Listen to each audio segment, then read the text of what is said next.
Good morning. Happy Friday. Today is Friday. Um, I'm so glad I have the day off today. I really needed this break.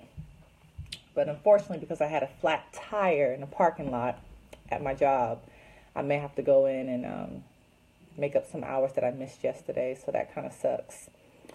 But we'll go ahead and get started. Today's day 49.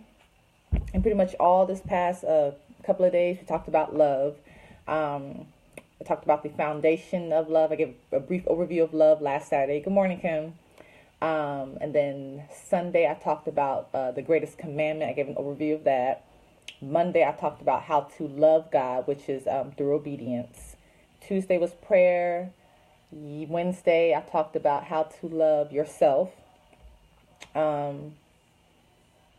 without arrogance and without being prideful. And at the root of loving yourself is to know who you are. And the only way to know who you are is through Christ, through God. And then yesterday I talked about how to love your neighbors. And then part 2 of that, I'm going to talk about how to love your enemies. I'm going to tell you right now, some of you may not like this. Some of you may log off. Don't care. It is what it is. So how do you love your enemies? How do you love those who you know don't like you and they're not ashamed of hiding it? They're not going to hide it. How do you love those who you know they are talking about you and they're not even doing it behind your back? They are bold about it. For some of us, this may be our coworkers, this may be classmates, this may be your supervisors or team lead, and unfortunately, it may be family members. So how do you love this special breed of people that God has so conveniently placed in your life? How do you love these people that are giving you pure hell? So again, yesterday is not so much different from today because, and I guess in my perspective, neighbors and enemies are in the same category. There is no kind of special love per se or a difference in love between your neighbors and your enemies. So for the most part, you simply just show them the love of God as you would any other person. Show them the kindness in the midst of them raising hell or trying to. Now, that is not to say, of course, you let them walk over you. That is to say, of course, you don't be a punk and just let them treat you any kind of way. You can still be assertive and kind. You can still disagree and be civil. You can still speak your mind and be respectful. You can still not like the person and yet still be cordial. So another thing you have to remember too is that God loves your enemies too. It may be hard to see, but they are made in the image and likeness of God as well. It's somewhere in there. So how does this kindness look for someone who is trying to sabotage you, for someone who's trying to plot your demise and hoping that you would fail?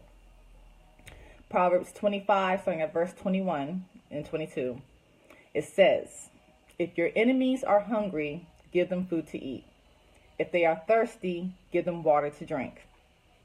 Now, I know that's typically the opposite of what we want to do, because if our enemies are hungry, we want them to starve. We want them to feel those hunger pains, right? But of course, the Bible tells us to do the opposite. If your enemies are hungry, give them food to eat. If they are thirsty, give them water to drink. In doing this, you will heap burning coals of shame on their heads. For the most part, that's saying as you show them the love of God that's in you, they will be affected whether you see it or not. And 9 times out of 10, you probably won't see it. They'll probably, I can't really group all people in here, but 9 times out of 10, they probably won't see how the love of God in you is affecting them. Because, pride comes into play. And what we learned from yesterday, and if you guys watched the clips of Furious Love that I posted in the group, or if you guys watch the documentary, which again, I highly recommend, you know that God's love is powerful. It will change the person that comes in contact with it. There's no way that you can be touched by the love of God and not be changed in some way. So you will heap burning coals of shame on their heads. And with that, God will deal with them. Conviction will come. And the Lord will reward you. So handle this in a way that you know that will give God glory. In a way that will please God. Because 9 times out of 10, your enemy knows you are a Christian or at least different. And they're going to try to see if you're for real. And that shouldn't be a surprise to you as a child of God, for the world to be testing you. They're going to test you. As a matter of fact, they should be testing you. So that was Proverbs 25, 21 to 22. I'm going to read it again. If your enemies are hungry, give them food to eat. If they are thirsty, give them water to drink. You will heap burning coals of shame on their heads. They will be convicted, and the Lord will reward you. And again, you may not see the change, but it is happening if you let the love of God flow through you to them. Also, remember, you will reap what you sow, and the Lord will reward you accordingly. What you do in regards to your enemies will not go unnoticed by God. He sees how they are treating you, but for your growth and for their sakes, He needs you to show them the love of God regardless of how they treat you. God needs you to do that. So I don't know if you guys watched the various love clips, but the whole theme of the documentary was that the love of God is not weak. It's far from weak. Basically, again, the documentary, without going too much into details, I touched on it yesterday.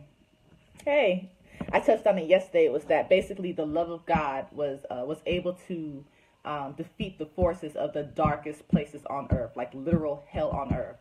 And quite frankly, if the love of God can, if you guys watch those clips, if the love of God can defeat evil like that, the love of God can overtake your enemies. Again, the love of God is not weak, and it's not something that we should underestimate. Love conquers all, and it can conquer your enemy too. So Romans chapter 12, starting at verse 17. Never pay back evil with more evil. Do things in such a way that everyone can see you are honorable. Something that we're learning at Anwal, Huntsville. Do all that you can to live in peace with everyone. Dear friends, never take revenge. Leave that to the righteous anger of God. And let's be real. When we are angry, we're far from righteous for the most part. So it's best to leave that to the righteous anger of God. But the scripture says, I will take revenge. I will pay them back, says the Lord. Let God's justice prevail. Instead, if your enemies are hungry, feed them. If they are thirsty, give them something to drink. In doing this, you will heap burning coals of shame on their heads. Yes, Paul is quoting Proverbs. Don't let evil conquer you, but conquer evil by doing good. Conquer evil by loving. So conquer your enemies by loving them. That was Romans chapter 12, verse 17 through 21. Now, as you love your enemies, they may not still like you. They may continue to hate on you. In fact, you loving them may make them worse. And as a side note, I don't know if I should touch into this because it's kind of veering off to a different topic. But if by chance that you are loving your enemies and it's making it worse, like you regret showing them love, you regret having the love of God flow through you to them, and they're just acting a plain fool times 10. Without going too much into this topic, 9.9 times out of 10, that's a thing. I don't know if I should mention this or not, because I don't want to confuse people. But 9 times out of 10, that's a manifestation. What that is that for some people, not all, some people are influenced by spirits, influenced by demons. And typically, if they are enemies, that's usually a spirit of rejection, fear, jealousy, bitterness, unforgiveness. It could be anything. And when you are loving them and when they come in contact with the love of God, those demons or those evil spirits feel threatened because they know that their time is up. Their time of influence and control over that person, it's coming to an end real soon. And they are shaking in their boots, per se. They feel threatened. They know that their time is up. So that's all that is. So don't be alarmed. Keep loving them. If you see that, keep loving them. It's the kingdom of darkness feels threatened. So again, as you show them the love of Christ, they may not still like you. They may continue to hate on you. They may get worse. You guys may not even be friends afterward. But God still needs you to be faithful in being his representative in the situation. You more than likely are the only source of God's love in that person's life. And more than likely for people that are hateful. God has conveniently brought them into your life because he knows you can handle it, and he knows you are able and willing to allow his love to flow through you to them. So in cases like this, unfortunately, it's not about you.